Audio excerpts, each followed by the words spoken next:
24ஆம் தேதி தளபதி கூட மோதுறீங்களே தைரியமா எப்படி? 24 தளபதி கூட மோதணுமா? உண்மை பேசும் மக்கள் ஊடகம் SS நியூஸ் டிஜிட்டல் 24/7 கனெக்டட். சக்தி அண்ணனுக்கு வந்து நாங்கள் ரெண்டு பேரும் கம்பெனி ஆர்டிஸ்ட் மாதிரி ஃபோன் வச்சா என்ன நான் எங்கே வரணும் அவ்வளோதான், எங்கே எத்தனை மணிக்கு வரணும் சொல்லு போடுவீங்க, அவ்வளோதான் முடிஞ்சிச்சு. கதை எதுவும் டிஸ்கஸ் பண்ண மாட்டோம். ஸ்பாட்ல எப்படின்னா ஒரு சர்வைவல் த்ரில்லர் பண்றோம், ஒரு சீரியஸான ஒரு படம் பண்றோம்னு ஒரு நினைப்பே இல்லை யாருக்குமே. ஒன்லி சிட்டிங் அண்ட் லாஃபிங் த ஹோல் டைம். ஒரு 50 பேர் 100 பேர் வச்சு பண்ணுற படம் ஈஸி ஆக்சுவலாக. இந்த மாதிரியான ஒரு ஒன் நைட் ஃபில்மு ஒரு குறிப்பிட்ட லாக் ஸ்பேஸில் பண்ணுற போது அது எங்கேஜிங்காக காட்டணும், இன்ட்ரெஸ்டிங்காக வச்சுக்கணும், போர் அடிச்சிடக்கூடாது, இரிட்டேட் ஆகக்கூடாது. தமிழ் பேசுறவங்களுக்கு வாய்ப்பு வருதான்னு கேட்டால் நிஜமாவே யாருக்கும் வரமாட்டேங்குது அப்படின்ற மாதிரி தான். ஏன்னா வெளிலேருந்து கேரளாலேருந்து அவங்களை கூப்பிட்டு வந்து இங்கே பண்ணுறாங்க. மமிதா பைஜுவா இருக்கட்டும், அனிஷ்மா இருக்கட்டும், இவங்களுக்கு எல்லாமே வாய்ப்புகள் தொடர்ந்து தமிழில் வந்துட்டு இருக்கு. ஃபர்ஸ்ட் ஆப்ஷன் நம்ம கிரியேட்டர்ஸ் தான். இந்த கதைக்கு இவங்க தான் வரணும்னு யோசிச்சு தான் எழுதுறது கிடையாது. 90% வந்து எழுதுனதுக்கு அப்புறம் தான் அந்த கேரக்டர் அந்த படத்தோட ஸ்கேலுக்கு ஏற்ற மாதிரி ஆர்டிஸ்ட் உள்ள போடுவாங்க. நம்ம ஊரில் என்ன விளையுதோ அதை சாப்பிட்டு நம்ம உடம்பு தேர்த்திப்போம். அங்கேருந்து வந்தால் தான் பெஸ்ட்டு. ஸோ வெரி இன்ட்ரெஸ்டிங்காக இருந்தது ஸ்கிரிப்ட் கேட்கும் போதும். அண்ட் ஸ்டன்ஸ்னால் இந்த மூவியில் நான் பறந்து ஸ்டன்ஸ் பண்ணுற மாதிரியெல்லாம் ஒன்றுமே இல்லை. ஒரு சைக்கலாஜிக்கல் டென்ஷன் இருக்குது படத்தில். அண்ட் அதுதான் ஒரு மாதிரி சேலஞ்சிங்காக இருந்தது. ஏன்னா பறந்து ஸ்டன்ஸ் பண்ணுறது ஈஸி ஆக்சுவலி. நீங்கள் பண்ண ஃபிலிமோகிராஃபிஸில் எல்லாருமே எதிர்பார்க்குறது அந்த மரகத நாணயம் தான். அதோட சீக்வல் வருது அப்படின்னும் போது எல்லாருமே பயங்கர ஃபன்னாக இருக்காங்க. ஓகே, என்ன பண்ண போகிறாங்க அடுத்து எப்படி? மரகத நாணயம் 1 வந்து ஒரு 3 டைம்ஸ் ஹையராகவே இருக்கும். மரகத நாணயம் 2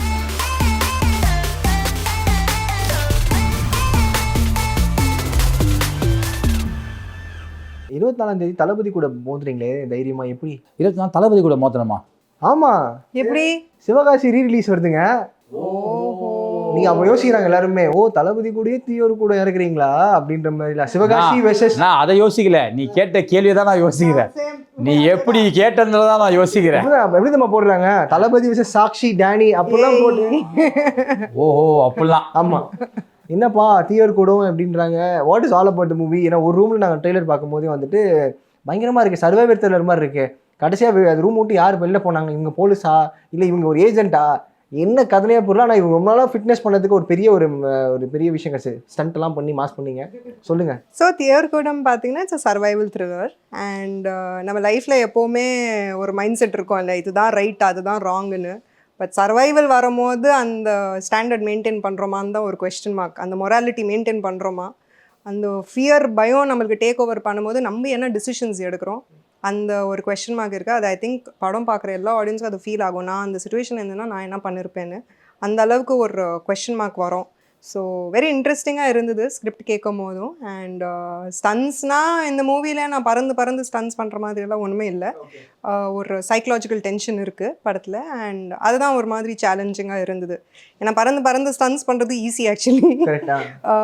ஒரே ஸ்மால் ஸ்பேஸில் அந்த டென்ஷன் ஹேண்டில் பண்ணுறது, மெயின்டைன் பண்ணுறது, எண்ட் வரைக்கும் இன்ட்ரெஸ்டிங் ஆக்குறது, ஆடியன்ஸ்க்கு கிரிப்பிங்காக வைக்கிறது, அதெல்லாம் கொஞ்சம் கஷ்டமான விஷயம். And hats off to the director for handling it well. Okay, கேஸ்ட்டை பற்றி சொல்லுங்கள், கோ ஸ்டார்ஸ் பற்றி சொல்லுங்கள், டேனி அவர்கள் பற்றி. I was very surprise. எனக்கு ஃபஸ்ட்டு இந்த மூவியில் எனக்கு கமிட் பண்ணது person got committed was me. So first கேட்கும் போது டேனி கூட ஆல்ரெடி நான் நம்ம நடிச்சிருக்கோம்ல இந்த இதுல ரிங்ல அதுக்கு முன்னாடி சாரி பண்ணோம். ஆமா, சாரிலையும் பண்ணிருக்கோம். ஸோ டேனி எனக்கு ஓகே எக்ஸ்பெக்டட் காசு, ஏன்னா ஹீ கேன் ஹேண்டில் எல்லா விதமான ஒரு விஷயங்கள். But when I heard Argentina is there, நம்ம இப்போ அவங்களுக்கு ஏஜென்டினா தான் ரெஃபர் பண்றோம். ஷாம் சார் இருக்காங்க, வயாபுரி சார் இருக்காங்க. அதுவும் வயாபுரி சார் ஒரு பயங்கரமான ஸ்டைலிஷ் கெட்டப்ல இருக்காங்க. டிஃப்ரெண்டா இருந்தது, வெரி அன்எக்ஸ்பெக்டட். ஸோ ரொம்ப டிஃப்ரெண்டா இருந்தது. அண்ட் இது ஒரு டிஃப்ரெண்ட் கலர் வரும். And director sir has taken that as a challenge and done it. So ரொம்ப இன்ட்ரெஸ்டிங்காக இருந்தது. ஆனால் ஸ்பாட்டில் எப்படின்னா ஒரு சர்வைவல் த்ரில்லர் பண்ணுறோம், ஒரு சீரியஸான ஒரு படம் பண்ணுறோன்னு ஒரு நினைப்பே இல்லை யாருக்குமே. ஒன்லி சிட்டிங் அண்ட் லாஃபிங் the whole time. It was a blast. Literally director couldn't handle us. ஒரு கிளாஸ் ரூமில் எப்படி ஒரு செகண்ட் ஸ்டாண்டர்ட் கிளாஸ் ரூமில் பசங்க இருப்பாங்க, ஹேண்டில் பண்ணாமல் இருப்பாங்களே டீச்சர்ஸ், அந்த அளவுக்கு நாங்கள் பண்ணிட்டோம். நோட்டோரியஸ் கிட்ஸ், அந்த அளவுக்கு நாங்கள் பண்ணிட்டோம் டைரக்டருக்கு. சொல்லுங்கள். அப்போ நீங்கள் வந்து முன்னாடியே தெரியும் ஆல்ரெடி தெரியும். நான் சொன்னேன், சக்தி அண்ணனுக்கு வந்து நாங்கள் ரெண்டு பேரும் கம்பெனி ஆர்டிஸ்ட் மாதிரி. ஃபோன் வச்சா என்ன நான் எங்கே வரணும் அவ்வளோதான், எங்கே எத்தனை மணிக்கு வரணும் சொல்லு போடுவீங்க, அவ்வளோதான் முடிஞ்சிச்சு. கதை எதுவும் டிஸ்கஸ் பண்ண மாட்டோம். ஆனால் நம்பி போகிறதுக்கு காரணம் வந்து ஒரு கம்ஃபர்ட் இருக்கும். நம்ம சொல்கிறதையும் சரி, நம்ம இந்த கிவ் அண்ட் டேக் ரொம்ப நல்லாயிருக்கும் ரெண்டு பேருக்கிட்டையும். அந்த மனுஷன் டென்ஷனே ஆக மாட்டாப்புல. எனக்கு தெரிஞ்சு வெங்கட் பிரபு அண்ணாக்கப்புறம் இவர் கொஞ்சம் டென்ஷன் ஆகாத ஆள், செட்டில் டென்ஷன் ஆகாத ஒரு கேரக்டராக இவர் நான் பார்க்குறேன். மொத்தம்லாம் அப்படியே இப்போ ஃபஸ்ட்டு படத்துக்கே பத்திரகாளி வேஷம்லாம் போடுவானுங்க, நமக்கே தெரியும் டேய் கோழி முட்டை அப்படின்ற மாதிரி இருப்பாங்க. பட் இவங்க வந்து ஆல்ரெடி நிறைய படம் பண்ணியிருக்காரு, பெரிய ஸ்கேல் படமும் பண்ணிட்டாப்புல. ஸோ நம்ம கூட பண்ணும்போது ஓகே கூல் தான். அண்ட் இந்த படம் தீயோர் குடம் வந்து கொஞ்சம் டாஸ்க்கான படம் தான். ஏன்னு கேட்டிங்கன்னா இதில் ரொம்ப நிறைய ஸ்டார் காஸ்ட் இல்லை, வெறும் இருக்கிற ப்ரைமரி கேரக்டர்ஸ் தான். படத்தில் வர எல்லாமே ப்ரைமரி கேரக்டர்ஸ் தான். அவங்க தான் திரும்பி வருவா படம். ஆமாம், படம் ஃபுல்லாக இருக்க போகிறோம். அது எங்கேஜிங்காக காட்டணும், இன்ட்ரெஸ்டிங்காக வச்சுக்கணும், போர் அடிச்சிடக்கூடாது, இரிட்டேட் ஆகக்கூடாது. இந்த மாதிரி விஷயங்கள்லாம் தாண்டணும்னா படம் அவ்வளோ அந்தளவுக்கு சீன்ஸாகவும் சரி, ட்விஸ்ட் அண்ட் டர்ன்ஸாகவும் சரி உங்களை எங்கேஜ் பண்ணிட்டே இருந்தால் தான் நம்ம மற்றதெல்லாம் மறந்துட்ட படத்தை பார்ப்போம். இப்போ ஒரு 50 பேர் 100 பேர் வச்சு பண்ணுற படம் ஈஸி ஆக்சுவலாக. ஏன்னா ஜனங்களுக்கு ஒரு ரிலாக்ஸேஷன் கிடைக்கும், அவங்கள பார்ப்பாங்க இவங்களை பார்ப்பாங்க ஒன்று பண்ணுவாங்க அப்படின்னு சொல்லிட்டு ஸ்ப்ரெட். இந்த மாதிரியான ஒரு ஒன் நைட் ஃபில்மு ஒரு குறிப்பிட்ட லாக் ஸ்பேஸில் பண்ணுற போது ட்ராப் மூவிஸ்லாம் கொஞ்சம் கஷ்டம். அதை சூப்பராக பண்ணியிருக்காப்புல சக்தி அண்ணா. ஸோ அதனால் ஒரு சஸ்பென்ஸில் பார்க்குறவங்க நினைக்கிறவங்களுக்கு ஒரு கேரண்டியாக ஒரு நல்ல படம், ஜாலியாக ரொம்ப டென்ஷன் இல்லாமல் நீங்கள் பாட்டு வந்து உட்காந்து படம் பார்த்து என்ஜாய் பண்ணிட்டு போயிடும். டன். அதுக்கப்புறம் நீங்கள் பண்ண ஃபிலிமோகிராஃபிஸில் எல்லாருமே எதிர்பார்க்குறது அந்த மரகத நாணயம் தான். ஆமாங்க, அதோட சீக்வல் வருது அப்படின்னும் போது எல்லாருமே பயங்கர ஃபன்னாக இருக்காங்க. ஓகே என்ன பண்ண போகிறாங்க அடுத்து எப்படி? அதான் சொன்னேனே, இந்த செட்டில் நம்ம இவரோட நம்ம சக்தி அண்ணா கூல் டேரக்டர்னு சொல்லலாம். அது மாதிரி எங்கள் ஏகே சரவணனும் மரகதன் டேரக்டரும் கூலாக இருப்பாப்புல. ஆனால் எங்களை வச்சு அவரால் மேய்க்க முடியல இந்த வாட்டி. எல்லாம் டே நைட் ஷூட், லாஸ்ட் ஒரு 7 நாள் நைட் ஷூட் தான் போய்ட்டு இருந்தேன். நேற்று இப்படி போய் காலையில் வந்து உட்காண்டோம். டே நைட் ஷூட் போயிட்டுருக்கு 7 நாளாகவும், கிளைமேக்ஸ் ஃபைட் போயிட்டுருக்கு. அவ்வளோ கூலாகிற மனுஷனை டென்ஷன் ஆகி விட்ருவோம். அந்த மாதிரி கேரக்டர் தான் நான், முருகானந்த் அண்ணன், அப்புறம் அருண் காமராஜா பிரதரு, முனிஷ்காந்த் அண்ணன், அப்புறம் நிக்கி, ஆதி, அப்புறம் இப்போ பிரியா பவனேஸ்வரன் வந்துட்டாங்க, சத்யராஜ் சார். இந்த 8 விதம் அவரை பிச்சு மேஞ்சிடறதில்ல. ஸோ இவ்வளோ பெரிய டீமோட அவருடைய அவ்வளோ எஃபர்ட் போட்டு மரதநாணயம் 1 வந்து ஒரு 3 times ஹையராகவே இருக்கும். மரதநாணயம் 2 தட் இஸ் ஃபார் கேரண்டி. ரொம்ப கிராக்கியாக இருக்குமா இல்லை அகைன் இன்னும் கொஞ்சம் இன்டென்ஸாக உள்ளே போவீங்களா? வேறு நிறைய இருக்குது அதில்.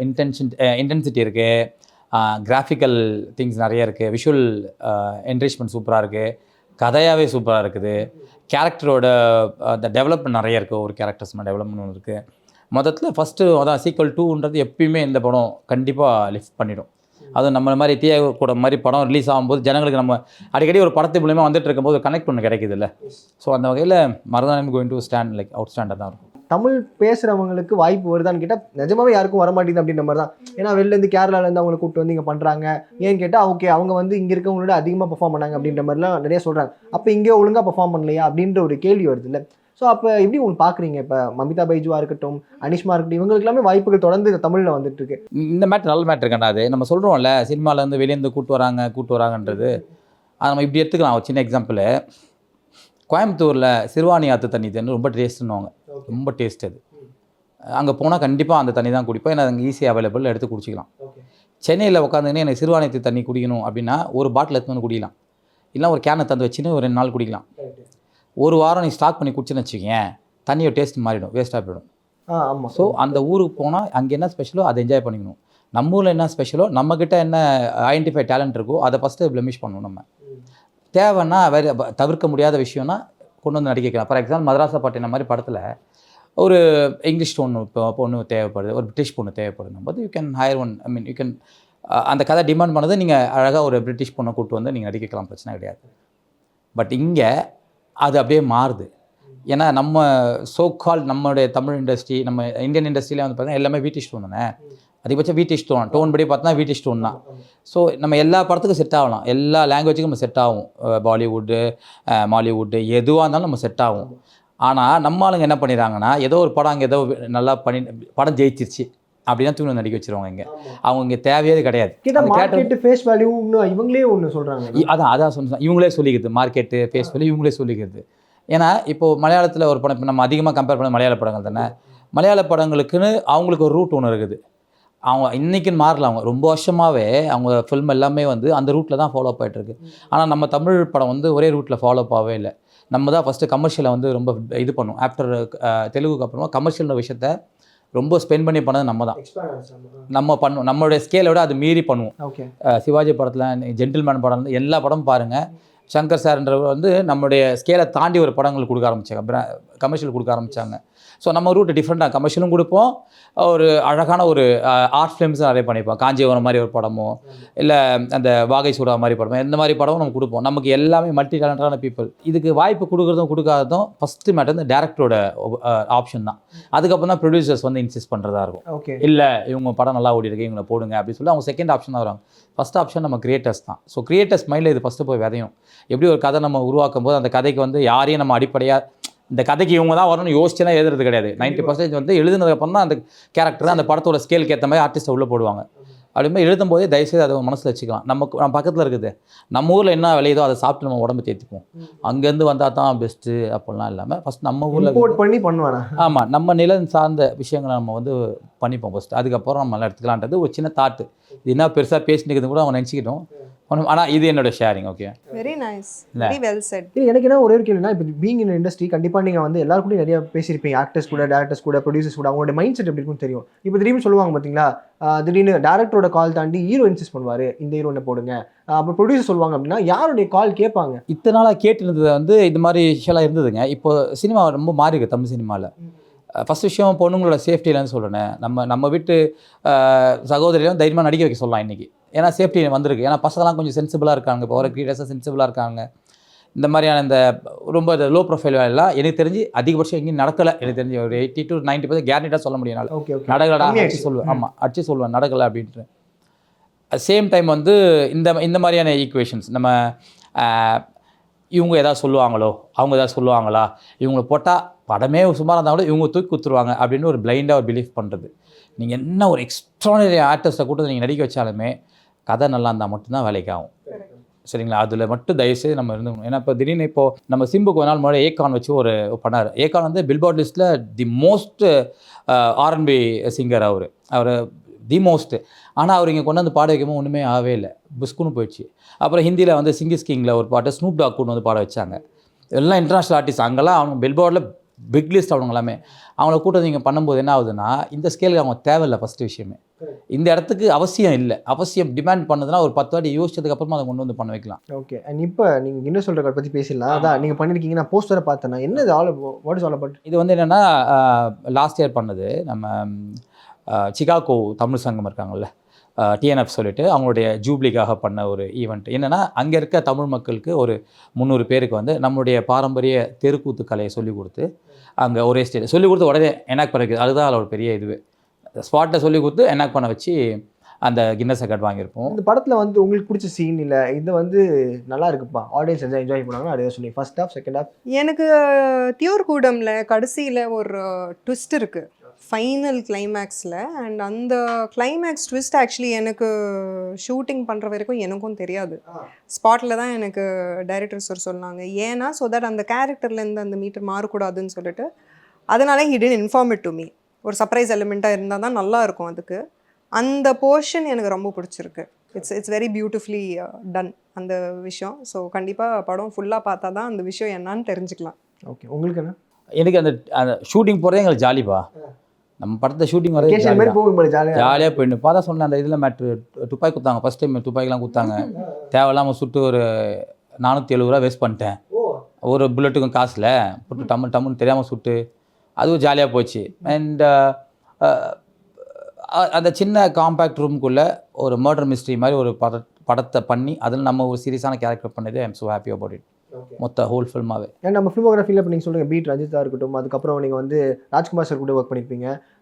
அவர் கூட அடுத்தது அவங்க படங்கள் பண்ணுவாங்க.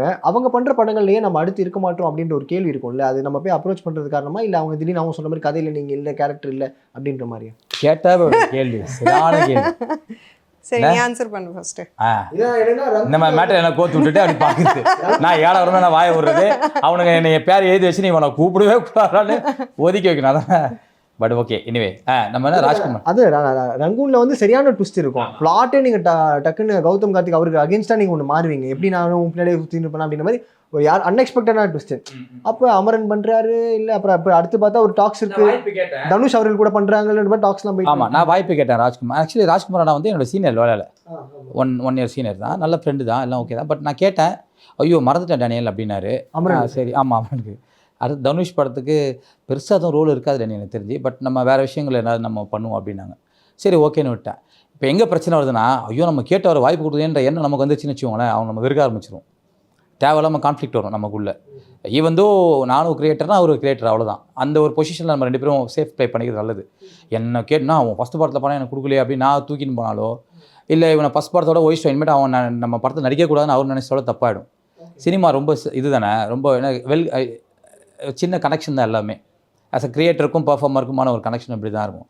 சரி ஓகே, இப்போ ஒரு பார்ட் ஒன்று எடுத்துகிட்டு போயிட்டுருக்காரு, நம்ம ஒரு பார்ட் போயிட்டுருக்கு. அவரால் நான் என் லைஃப் ஸ்டாப் ஆகலை, என்னால் அவர் லைஃப் ஸ்டாப் ஆகலைல்ல. அவங்களோட டேலண்ட்டை வச்சு போயிட்டு தான் இருக்கும். ஸோ அதனால் ஒரு படம் பண்ணவங்களே நம்ம கூப்பிட்டு பண்ணுன்றது ஃபஸ்ட்டு டிமாண்டாக இருந்திருப்பாப்புல. முன்னாடி ரங்கூன்லேயும் இருந்திருப்பாப்புல, அமரன்லேயும் ஒரு குட்டி ரோல் வந்திருப்பாப்புல. லல்லு போனோம் எல்லா படத்துலையும். லல்லு எல்லாத்துலேயும் பண்ணுறான். லல்லு பண்ண. அப்போ உங்களுக்கு கேள்வி இருக்கும்ல, ஏன் ஒய் அப்படின்னு? அதானே இப்போ என்னோட கேள்வி வந்து இதான், எப்படி மடமாட்டிட்டேன் எனக்கு. அவங்க போட்டோம், ஒன்றும் பிரச்சனை இல்லை, கூப்பிட்டு அடிக்க போகிறோம். யாரு ஐயோ அத்த படத்தில் யார், ஐயோ இவரை கூப்பிட்டுருவானே, இதெல்லாம் தேவையில்லாம டென்ஷனு. அவங்க அப்படியே பதுங்குறாங்க ரைட்டா. சொல்லுங்க நீங்களும். ரஞ்சித் சார் பண்ற pretty much the same thing தான். எனக்கு இந்த கொஸ்டினோட ஆன்சரும் அதுதான். நானும் ஸ்டார்டிங்கில் இப்போது ரஞ்சித் சாராகவே இருக்கட்டும், ஆதிக்கவும் இருக்கட்டும், இவ்வளோ டைரக்டர்ஸ் கூட ஒர்க் பண்ணும்போது அவங்களும் அடுத்த மூவிஸ் பண்ணும்போது ஸ்டார்டிங்கில் எனக்கும் டென்ஷன் ஆகாது, ஹர்ட் ஆகும். ஏன்னா அந்த விஷயம்க்கு நம்மளுக்கு அவ்வளோ எஃபெக்ட் பண்ணுற அளவுக்கு நம்ம மைண்ட் செட் வச்சுருந்தோம். போக போக போக ஐ ரியலைஸ் இட் டசன்ட் மேட்டர். நான் எனக்கு ரொம்பவே ஒரு நல்ல இனிஷியேட்டிவ் ஜோனில் இருக்கேன். நான் சொன்னேன் நிறைய விஷயங்கள் பண்ணிட்டுருக்கேன், அதை பற்றி பேச போகிறேன் சீக்கிரமாக. ஸோ ஃபுல் டைம் எனக்கு நான் பிஸியாக இருக்கேன். அவங்களுக்கு எப்போ தேவைப்பட்டுச்சு அவங்க கூப்பிட போகிறாங்க. நம்மளுக்கு அந்த ரோல் செட் ஆகுதுன்னா நம்ம நடிக்க போகிறோம், அவ்வளோதான். சினிமா தான் என்னோட உலகம் கிடையாது. நிறைய விஷயங்கள் சொல்லிட்டீங்க. அப்போ கூப்பிடலாமா கூப்பிடக்கூடாதா? They should when the role is right, when it is impactful. ஏன்னா நான் இப்போ இருக்கிற மைண்ட் செட்டில் I want to do impactful roles alone. அதுக்குன்னு நான் ஹீரோயின் சென்ட்ரிக் படம் மட்டும் பண்ணுவேன்னு நான் சொல்ல வரல. பட் நான் ஒரு ரோல் பண்ணுறேன்னா இம்பாக்டாக இருக்கணும். 5 நிமிஷம் கூட நான் ஸ்க்ரீனில் வந்தேன்னா அந்த இம்பாக்ட் கிரியேட் ஆகணும், ஒரு வெயிட்டேஜ் கிரியேட் ஆகணும். நான் சும்மா வந்து போகிறது, ஏதோ ஒரு சாங் வந்து போகிறது, 2 டைலாக் பேசிட்டு போகிறதுக்கு மைண்ட் செட்டில் இல்லை நான். ஸோ அந்த மாதிரி வெயிட்டான ஒரு ரோலுக்கு கூப்பிட்றது பெட்டர் எனக்கு. அது இல்லைன்னா எனக்கு கூப்பிடாம இருக்கிறது பெட்டர்னு சொல்கிறேன்.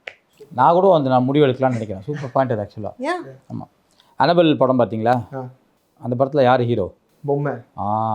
அது மாதிரி நான் பொம்மையாக கூட இப்போ உட்காந்துக்கிறேன், ரெடியாகிறேன். நோ ப்ராப்ளம், படம் ஃபுல்லாக வச்சு எடுங்க, நான் பொம்மையாக கூட உட்காந்துக்கிறேன். அதுக்கப்புறம் இந்த படம் தமிழில் சொல்லணும்னா சீதகாதி படம் எடுங்க. சேதன்னா ஃபஸ்ட்டு 15 minutes தான் இருப்பார், ஆனால் படமே அவரு தான், மொத்த படம் அவர் தான். 25வது படம் அது அப்படின்னு குட்டி, அதுதான் impact. So that's a valid point, I should follow that. இந்த மூவி பார்த்தீங்களா இப்போ ரீசெண்டாக துரந்தர்னு ஒரு படம் வந்ததில்ல? அக்ஷய் கண்ணா எவ்வளோ டைம் வந்தார் ஸ்க்ரீனில்? கொஞ்சம் தான். என்ன மாதிரி இம்பேக்ட் கிரியேட் பண்ணார் வேர்ல்டு ஃபுல்லாக. என்ன அவருடைய மொத்த கரியர் கிராஃபே லாஸ்ட் 10 years-ஆ it was sleeping this career graph. எப்படி மாதிரி இருக்கார். பாபி தியோல் வச்சுக்கோங்க, 10 minutes வராங்க, ஒரு நெகட்டிவ் ரோலில் வராங்க, அந்த இம்பேக்ட் இருக்குல்ல. I want to do roles like that. சூப்பருங்க. துரந்தர் மாதிரி ஒரு படம் பண்ணணும்னு ஆசைப்பட்ட சாக்ஷின்னு போட்டு விட்டுலாம். அண்ட் தேங்க்யூ ஸோ மச், நேரத்துக்கு ரொம்ப நன்றி, நிறைய விஷயம் ஷேர் பண்ணி. தேங்க்யூ. உண்மை பேசும் மக்கள் ஊடகம் SS நியூஸ் டிஜிட்டல் 24/7 கனெக்டட்.